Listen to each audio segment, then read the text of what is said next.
Welcome to another edition of Hey Bobby with Senior VP of the Cleveland Guardians, Bob DiBiasio, with us on 93.5, 1590 WAKR. Takes time out of his work week to join us on the show. And Hey Bobby is brought to you by Nika IBEW.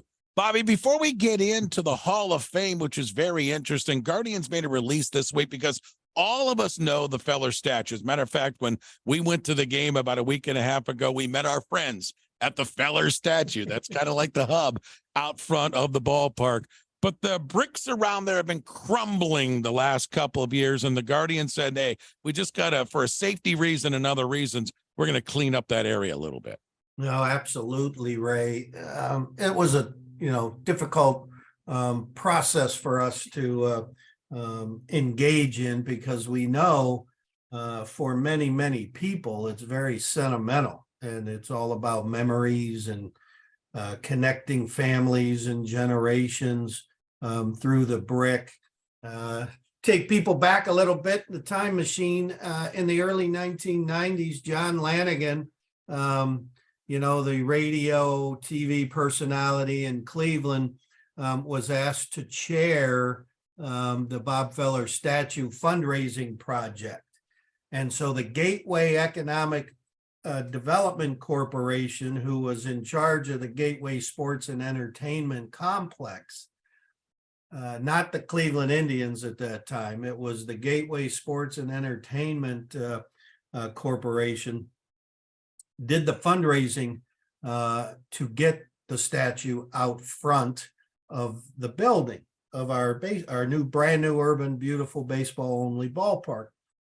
And they did so by raising funds through the brick paver concept. Well, when we renovated the ballpark a number of years ago and put in the Lou Boudreau statue and the Larry Doby statue, and then brought Jim Thome on the inside, we had to pick up all those bricks and we moved them to the Gateway Plaza, which is between Progressive Field and Rocket Mortgage Fieldhouse.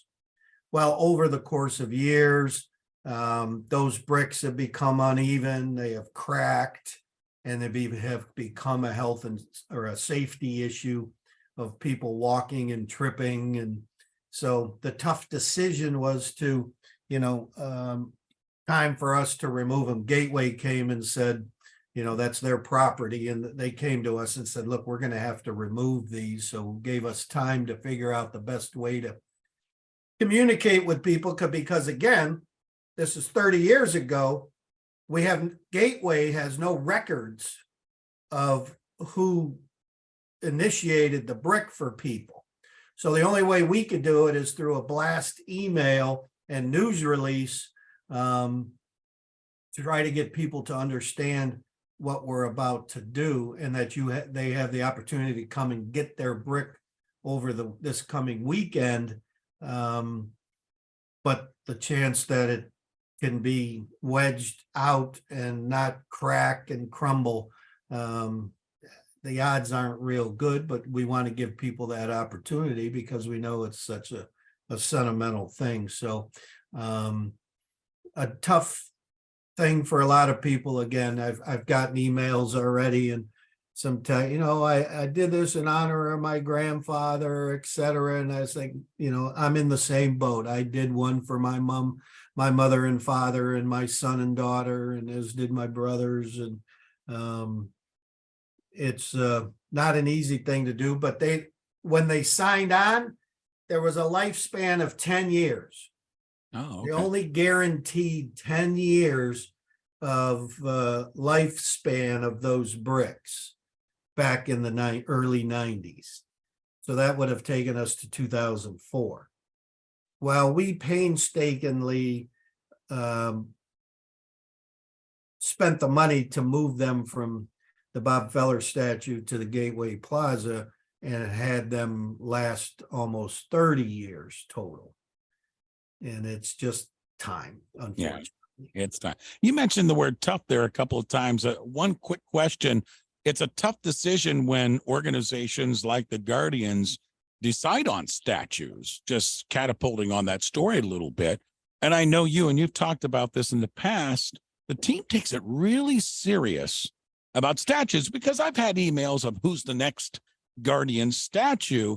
And you said, well, you don't know if there's any plans. You take it very serious about statues, because there are some ballparks where there's statues all over the place. I think of Cincinnati, for example, there must be 12 to 15 of them around their stadium. But I know with the Guardians, it's a little bit different with the methodology. Well, it is for a couple reasons. One, first and foremost, we believe you have to have strict criteria. A statue shouldn't be something that you flippantly talk about to honor somebody. A statue should be something incredibly honored and special, and to recognize remarkable achievement. So when you have an organization like ours that's been around in the American League since its inception in 1901, and a lot of players who have come through wearing our uniform, we begin in the process of statues. You have to be inducted in Cooperstown, to warrant the conversation of a statue in our building, or outside or inside Progressive Field. So that right there is a small list of people. You talk about a Bob Lemon, possibly. I think if Jose Ramirez continues to play the way he's playing, he has a chance to be a Hall of Fame caliber baseball player. So just like retired uniform numbers, that's second. To us, statues is first, retired uniform number is second. Then third, you get into the Guardians Hall of Fame. And then fourth, at the point in 2001, we had the top 100 roster to celebrate our 100th anniversary. And we're toying with when do we revisit that, because there's some names between 2002 and today that need to be on the top 100 roster in the history of our franchise. So those are the criteria. Same thing with the uniform number, except special consideration for Mel Harder. Mel Harder wore a Cleveland Indians uniform for 36 straight seasons, 20 as a player, 16 as pitching coach. And we certainly believe he belongs in Cooperstown. There are pitchers in Cooperstown that didn't achieve the things that Mel Harder did on the baseball field. And so we wanted to honor and recognize Mel, who, committed to the city of Cleveland from the moment he played with us, lived out in Chardon his entire life into his 90s. And other than that, and 455 for the sellout streak for the fans, all the other retired numbers that you see are Cooperstown. You mentioned, and we're talking with Senior VP of the Cleveland Guardians, Bob DiBiasio, with us, another edition of Hey Bobby. And Bob, you mentioned the Hall of Fame of the Guardians. Announcement came out this week that we're going to have 2 new members, and that being Dale Mitchell and Manny Ramirez. And these are the first 2 new ones in the last few years, at least that I can remember. I'll let you go into that direction, but talk about Dale Mitchell and Manny Ramirez going in. Right. Dale Mitchell, probably the final piece of the puzzle to honor the 1948 World Series champions. Dale Mitchell, star left fielder, an all-star performer, one of the top defensive outfielders in baseball history. I remember Dave Garcia telling a group of, and he was our skipper in the early 80s,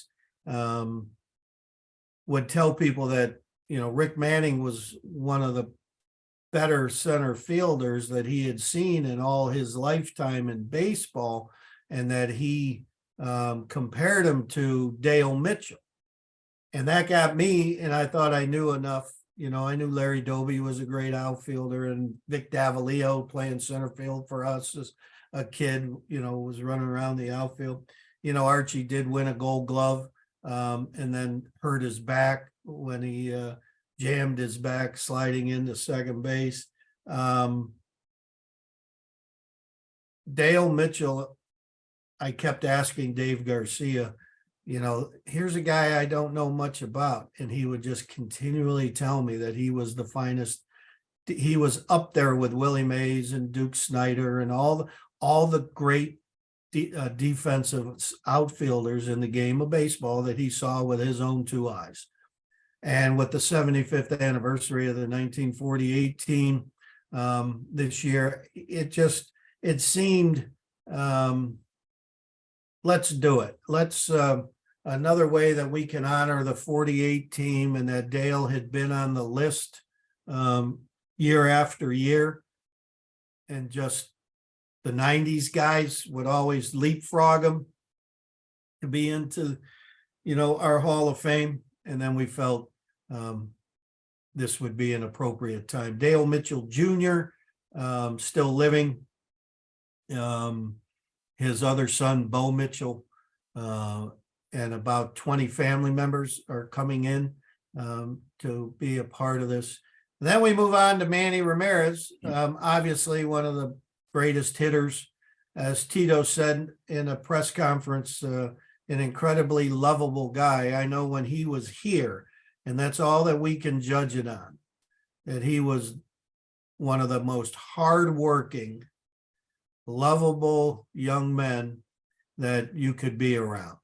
His 1999 season, when he drove in 165 runs, Ray, that 99 team, it's the only team in our franchise history since 1901 to score more than 1,000 runs. I think the 95 team would have done it if we played 162 games instead of 144. But they didn't get the chance to play 162. But the 99 club, was the only one to score more than 1,000 runs. And here's a guy who drove in 165, still the best single season in our franchise history. And just a remarkable clutch hitter, remarkable talent, number one draft pick of us, 13th overall, USA Today Player of the Year out of high school in the Bronx. And so I think we're going to have some fun August 19th to revisit the Hall of Fame. As you said, we hadn't done this in a while. It's what, second week of August, Bobby? The 19th might be the third maybe weekend. It's the third weekend. It's the third weekend, third Saturday in August. Yeah. Will Manny be coming back for the Yeah. Manny and his family will be here. Yeah. Dale Mitchell obviously passed on. They're sadly no more living members of the 48 club. And but Dale Mitchell's family, as I mentioned, and then Manny Ramirez and his family. And I know, Carlos Baerga and Sandy Alomar, Kenny Lofton. I think Jim Thome is committed to coming in, and Mike Hargrove. A lot of our former Hall of Famers are coming back as part of the celebration. Should be a fun one. There you go. Another edition of Hey Bobby, Senior VP of the Cleveland Guardians, Bob DiBiasio. He joins us each week here at WAKR and WAKR.net and on our Facebook page. Brought to you by Nika IBEW. Bobby, as always, my friend, thanks for the time to visit. We'll reconnect again next week. Thank you, Ray. Go Guardians.